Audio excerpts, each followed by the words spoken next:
जय हिंद बच्चों, you are welcome to my YouTube channel target with Dev sir. बच्चों, आज हम आपको अशुद्धि शोधन के एक नए टॉपिक, एक नए विषय पर चर्चा करेंगे, जो कि UP PCS, RO, UP PSC, UPSI, UP police, Bihar BPSC, Bihar SI, Bihar police, TET, UP TET, यस टेट, राजस्थान टेट के साथ साथ क्लास 6, क्लास 7, क्लास 8 के सभी बच्चों के लिए भी इम्पोर्टेंट है। तो आइए देखते हैं आज का हमारा जो अशुद्धि शोधन का टॉपिक क्या है। आज का हमारा है जो टॉपिक है पुनरुक्ति, पुनरुक्ति संबंधी अशुद्धियां। क्या है?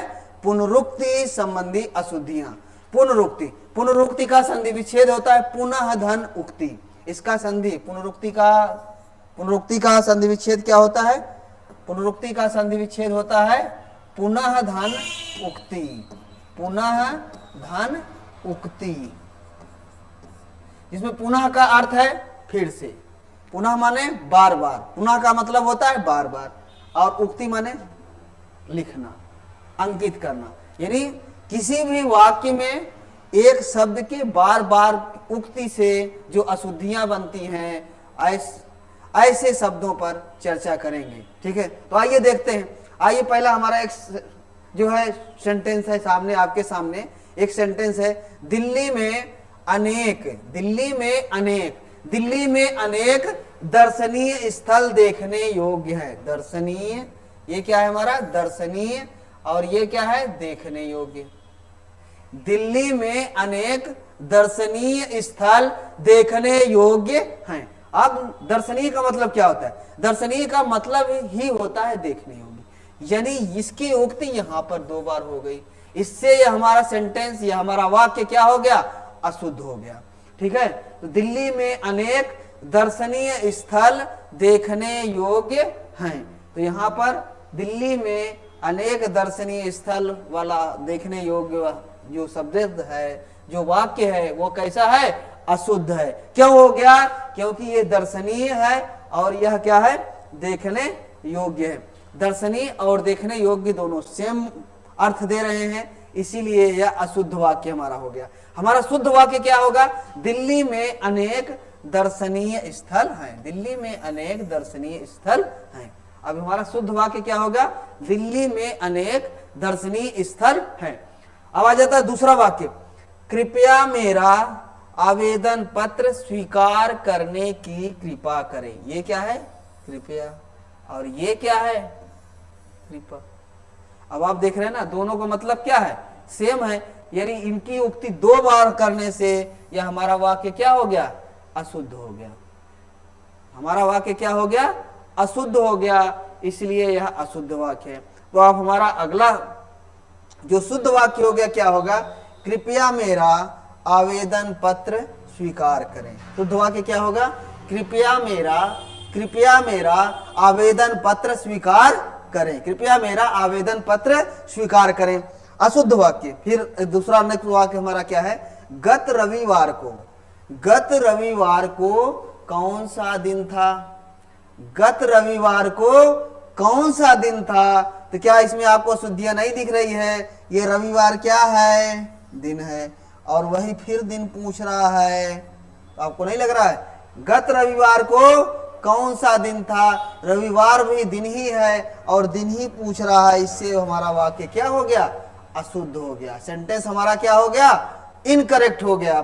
ठीक है, तो इसलिए हमारा शुद्ध वाक्य क्या होगा? हमारा वाक्य होगा गत रविवार को कौन सी तारीख थी? गत का मतलब क्या आता है? पिछले, यानी पिछले रविवार को कौन सी तारीख थी। अब ये शुद्ध हो गया। ठीक है, तो रवि दिन तो आप सब जानते ही हैं, रविवार, सोमवार, मंगलवार, इस तरीके से आप सारे दिन को जानते हैं अच्छी तरीके से। आइए अगला वाक्य देखते हैं। अगला वाक्य हमारा क्या है? हत्यारे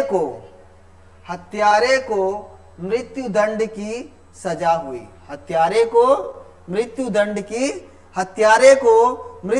की सजा हुई। अब आप यहां देखिए कि ये दंड और ये सजा। हत्यारे को मृत्युदंड की सजा हुई। अब दंड और सजा, दंड का मतलब ही क्या होता है? सजा, या सजा का मतलब क्या होता है? दंड। यानी इनकी 2 बार उक्ति की गई है इस वाक्य में, इससे यह हमारा वाक्य क्या हो गया है, अशुद्ध हो गया है। क्या है गोया बच्चों, अशुद्ध हो गया है, इनकरेक्ट सेंटेंस बन गया है। ठीक है, तो इसका शुद्ध करेक्ट सेंटेंस क्या होगा, हत्यारे को मृत्यु दंड, हत्यारे को मृत्यु दंड दिया गया, या तो ये होगा हत्यारे को मृत्यु दंड दिया गया, या हत्यारे को मृत्यु की सजा हुई, या हत्यारे को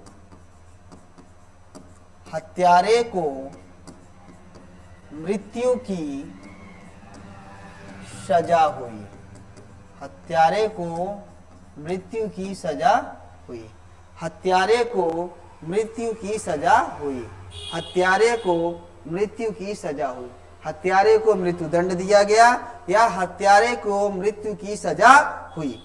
अब आ जाता है अगला, ये सज्जन पुरुष यहां रहेंगे, ये सज्जन पुरुष यहां रहेंगे, ये सज्जन पुरुष यहां रहेंगे।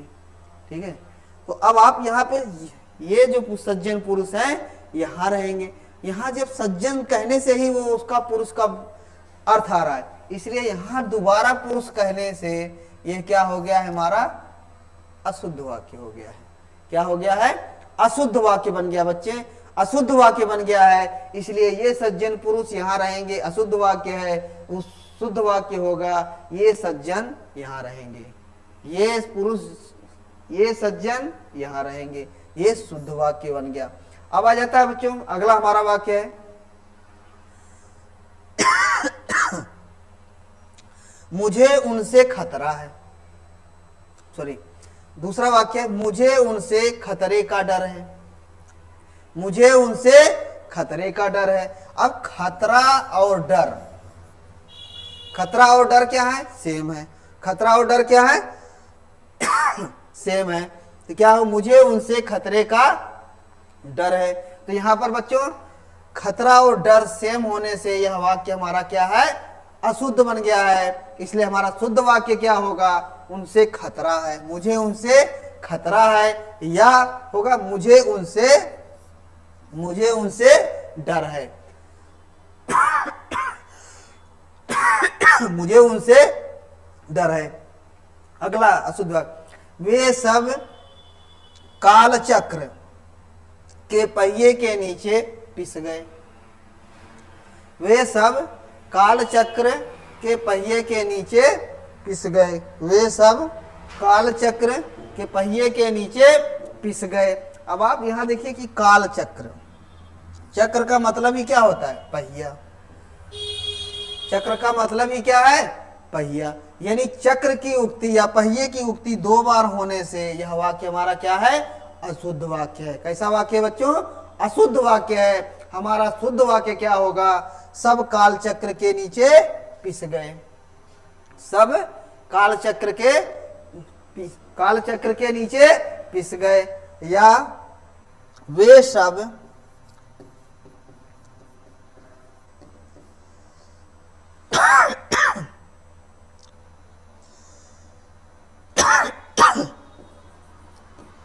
काल रूपी पहिए के नीचे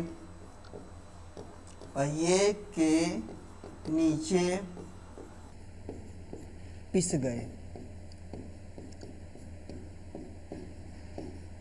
समझ में आया, ये शुद्ध वाक्य है क्या, वे सब काल चक्र के नीचे पिस गए, या वे सब काल रूपी पहिए के नीचे पिस गए। आइए अगला वाक्य देखते हैं, गीता को अपने रूप का गर्व अथवा घमंड है, गीता को अपने रूप का गर्व अथवा घमंड है, अथवा अहंकार है। तो गर्व और अहंकार, तो क्या हो गया, गीता को अपने रूप का गर्व अथवा अहंकार है। इस वाक्य में इन दोनों को लिखने की क्या जरूरत है, गर्व का मतलब अहंकार या घमंडी होता है, ठीक है ना, तो इसलिए हमें एक ही करना चाहिए। ठीक है, गीता को अपने रूप का अहंकार है, या इसका शुद्ध वाक्य है, गीता को अपने रूप का अहंकार है, या गीता को अपने रूप का गर्व है। ये क्या है, शुद्ध वाक्य है। या करेक्ट सेंटेंस है। अब आ जाता है हमारा नेक्स्ट सेंटेंस है, कृपया आप उसे बुलाने की कृपा करें। कृपया आप उसे बुलाने की कृपा करें। कृपया आप उसे बुलाने की कृपा करें। यहाँ पर ये क्या है, कृपया, और ये क्या है, कृपा। ये दो दो बार युक्ति होने से क्या हो गया है, यहाँ पे पुनरुक्ति हो गया है, और जिससे वाक्य क्या हो गया है, इनकरेक्ट हो गया, अशुद्ध हो गया है। इसका शुद्ध वाक्य क्या है, कृपया आप उसे बुलाएं। शुद्ध क्या है, कृपया आप उसे बुलाएं। कृपया आप उसे बुलाएं। सीता ने, अगला वाक्य है हमारा, सीता ने सप्रमाण सहित, सप्रमाण, स और सहित, सप्रमाण, ओ माण गलत लिखा गया है, सप्रमाण, ठीक है ना, सप्रमाण। सीता ने सप्रमाण सहित उत्तर दिया। सीता ने सप्रमाण सहित उत्तर दिया। इसमें देखिए सप्रमाण मतलब प्रमाण सहित ही होता है, इसलिए इन दोनों का उक्ति बार बार होना क्या है, गलत है, यानी सहित नहीं लिखना चाहिए। तो इसका शुद्ध वाक्य क्या होगा, सीता ने सप्रमाण उत्तर दिए। सीता ने सप्रमाण उत्तर दिए। सीता ने सप्रमाण उत्तर दिए। ये कैसा शुद्ध वाक्य हो गया, शुद्ध वाक्य हो गया। मेरे पास केवल मात्र 5 रुपए हैं। केवल और मात्र, केवल और मात्र, मेरे पास केवल मात्र 5 रुपए हैं। केवल भी वही होता है और मात्र भी वही होता है, दोनों का सेम अर्थ है, इसलिए इन दोनों को एक साथ होने से ये वाक्य क्या हो गया हमारा, अशुद्ध हो गया। तो मेरे पास केवल 5 रुपए हैं, या मेरे पास मात्र, तो शुद्ध वाक्य क्या होगा, मेरे पास केवल 5 रुपए हैं, या मेरे पास मात्र, मेरे पास मात्र 5 रुपए, मेरे पास मात्र 5 रुपए। ये छोटा ही रहेगा, ठीक है। यहाँ ध्यान दीजिएगा, ये छोटा ऊ की मात्रा है। यहाँ पर जो है अगर ऐसे गोला कर देते तो क्या हो जाता है, बड़ा ऊ की मात्रा हो जाती है, जो कि अलग गलत हो जाता है। तो मेरे पास केवल मात्र 5 रुपए हैं, अशुद्ध वाक्य है। हमारा शुद्ध वाक्य क्या है बच्चे, मेरे पास केवल 5 रुपए हैं, या मेरे पास मात्र 5 रुपए हैं। तो आइए अगला वाला। अब आ जाता है कि जो आज हम पढ़ेंगे सब चीज के सभी के लिए इंपॉर्टेंट है, वो हमारा दूसरा नियम है, पदक्रम संबंधी अशुद्धियां। कौन सा है, पदक्रम संबंधी अशुद्धियां। पदक्रम है ना, यानी किसी भी शब्द को इधर उधर कर देने से, जरूरत तो उस सेंटेंस में सभी शब्दों की है, बट उनका क्रम चेंज कर देने से वो क्या हो जाता है, शब्द हमारा अशुद्ध हो जाता है। पदक्रम, पदक्रम पर ध्यान देना, पद का क्रम, यानी किसी भी शब्द को, किसी भी सेंटेंस के ऐसे किसी शब्द को अगर उनका स्थान चेंज कर देते हैं तो वह शब्द हमारा क्या हो जाता है, अशुद्ध हो जाता है। जैसे खरगोश को काट कर, खरगोश को काट कर गाजर खिलाओ। समझ में आया, खरगोश को काट कर गाजर खिलाओ। पहले खरगोश को काट दोगे तो बेचारा गाजर कैसे खाएगा, बताओ, है ना।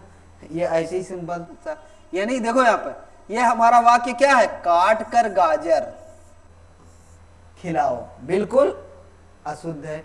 इसमें ये इसका होना चाहिए था, इनको इधर आना चाहिए और इनको इधर जाना चाहिए। जैसे इसका तो शुद्ध वाक्य बन जाएगा हमारा, कैसे, खरगोश को गाजर, खरगोश को गाजर काट कर खिलाओ। क्या काट कर, गाजर काट कर खिलाओ। खरगोश को गाजर काट कर खिलाओगे तो यह खिलाओ, यह हमारा शुद्ध वाक्य है, करेक्ट सेंटेंस है बच्चों, ये से ध्यान देना होगा। उसके बाद फिर नेक्स्ट सेंटेंस देखते हैं, नदी बस में गिर गई। वाह भाई वाह, नदी बस में गिर गई। नदी बस में गिर जाएगी, ये अच्छा है अशुद्ध वाक्य। इसके लिए क्या होगा, इनको इधर और इनको इधर यही करना पड़ेगा। तो क्या हो गया, बस शुद्ध वाक्य क्या होगा, बस नदी में गिर गई। क्या हो गया, बस नदी में गिर गई, बस नदी में गिर गई, बस नदी में गिर गई। अगला शुद्ध वाक्य, अगला हमारा वाक्य क्या है बच्चे, हमारा अगला वाक्य है एक चाय का कप ला दीजिए। एक चाय का कप ला दीजिए। जब चाय, एक चाय, एक चाय, एक चाय होती है नहीं, चाय का एक कप हो सकता है, चाय का एक हो सकता है कप, दो हो सकता है, लेकिन एक चाय का कप, एक चाय का कप। तो यहां पर ये अशुद्ध वाक्य बच्चों हमारा कैसा वाक्य है, एक चाय, एक चाय क्या है, एक चाय तो का कप ला दीजिए, कप माने प्याला। तो यहाँ पे क्या है, चाय का एक कप, क्या होगा, चाय का एक कप ला दीजिए। यह कैसा वाक्य है हमारा, शुद्ध वाक्य होगा। ये हमारा कैसा वाक्य है, शुद्ध वाक्य। चाय का एक कप ला दीजिए, चाय का एक कप ला दीजिए। तो चाय का एक कप ला दीजिए, यह कैसा वाक्य है, शुद्ध वाक्य है, शुद्ध वाक्य है। उसके बाद फिर अशुद्ध वाक्य, केवल यहां दो लोग हैं। क्या है, केवल यहां दो लोग हैं, केवल यहां दो लोग हैं, केवल यहां दो लोग हैं। अब बताइए, केवल भी लगा रहे हो, अब यहां ये अशुद्ध वाक्य है, हमें इनका क्या करना है, इनको यहां और इनको यहां कर देना है, यहां केवल दो लोग हैं। अब क्या वाक्य हो गया हमारा, अब शुद्ध वाक्य हो गया, यहां केवल दो लोग हैं। यानी शुद्ध वाक्य क्या है, यहां केवल दो लोग हैं। आइए अगला देखते हैं। नेक्स्ट वाक्य है हमारा, कार टूटकर टहनी पर गिर गई। टहनी क्या होता है बच्चों, जो पेड़ की डाली होती है, पेड़ की डाली होती है। अब क्या है कि ये कह रहे हैं कि कार टूटकर टहनी पर गिर गई। कार टूट करके टहनी पे गिरेगी नहीं, टहनी टूटकर कार पर गिर जाती है अक्सर। क्यों, क्योंकि कार चल रहते हैं, वो टहनी टूटी और गिर जाती है, ये ज्यादातर चांसेस होते हैं, ठीक है ना। तो यहाँ पर क्या होगा, कार टूटकर टहनी पर, है ना, कार टूटकर टहनी पर गिर गई। तो यहाँ पर इसका शुद्ध वाक्य क्या होगा, टहनी टूटकर। क्या है, क्या टूटकर, टहनी टूटकर, टहनी, इनको पहले ये इनको यहां करेंगे इधर और इनको करेंगे इधर, ठीक है। यानी टहनी टूटकर, टहनी टूटकर कार पर गिर गई। यह हमारा कैसा वाक्य है, शुद्ध वाक्य। टहनी टूटकर कार पर गिर गई, यह शुद्ध वाक्य। अगला वाक्य है हमारा, गर्म भैंस का दूध पीजिए। गर्म भैंस का दूध पीजिए। आपको गर्म भैंस, गर्म भैंस का दूध पीजिए, बताइए कितना शुद्ध वाक्य। नहीं बेटा, ये शुद्ध वाक्य होगा इनका, भैंस का गर्म दूध पीजिए, भैंस का गर्म दूध पीजिए, भैंस का गर्म दूध पीजिए। यह हमारा कैसा वाक्य है, शुद्ध वाक्य। अब अगला आ जाता है, अगला वाक्य देखते हैं, उसने नेताजी के गले में एक फूलों। आप बताइए कि एक फूल हो ही नहीं सकता, आप ऐसे ग्रामर से भी समझ सकते हैं। एक फूलों की माला, अच्छा माला भी केवल एक फूल की नहीं हो सकती, एक फूलों की माला। एक तो व्याकरण से एक फूलों हो ही नहीं सकता, क्या होगा, एक फूल होगा। अगर मान लो गले में एक फूल की माला डाली, अगर होता यहाँ पे एक फूल की माला, अगर यह भी होता तब भी एक फूल, एक फूल होता, तब भी यह वाक्य हमारा क्या रहता, अशुद्ध है। क्योंकि माला जो बनती है, माला एक फूल से नहीं बनती। माला जो है, जो हम लोग कोई माला फूल पहनाते हैं तो उसमें क्या एक ही फूल होता है, उसमें नहीं, उसमें कम से कम एक फूल की माला नहीं होती, उसमें कई फूल होते हैं, तभी वह फूल की माला बनती है। इसीलिए उसने नेताजी के गले में फूलों की एक माला, फूलों की एक माला, फूलों की एक माला डाली है। ऐसा वाक्य हमारा क्या हो गया, शुद्ध वाक्य बन गया। क्या वाक्य बन गया बच्चों, शुद्ध वाक्य बन गया। अब आ जाता है यहाँ ताजा भैंस का दूध। अब देखो ताजा भैंस,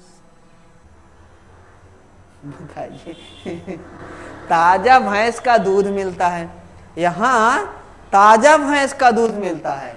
हाँ, तो यहाँ ताजा भैंस का दूध मिलता है, तो ये क्या हो गया, अशुद्ध वाक्य है। शुद्ध वाक्य क्या हो गया, यहाँ भैंस का ताजा दूध मिलता है, यहाँ भैंस का ताजा दूध मिलता है, यहाँ भैंस का ताजा दूध मिलता है। ठीक है, अगला वाक्य क्या हो गया, यहाँ भैंस का ताजा दूध मिलता है। ये हमारा कैसा वाक्य हो गया, शुद्ध वाक्य हो गया। अशुद्ध वाक्य क्या है, यहाँ ताजा भैंस का दूध मिलता है। ठीक है, अब अगला वाक्य देखते हैं, आंगन चारपाई में बिछा दो।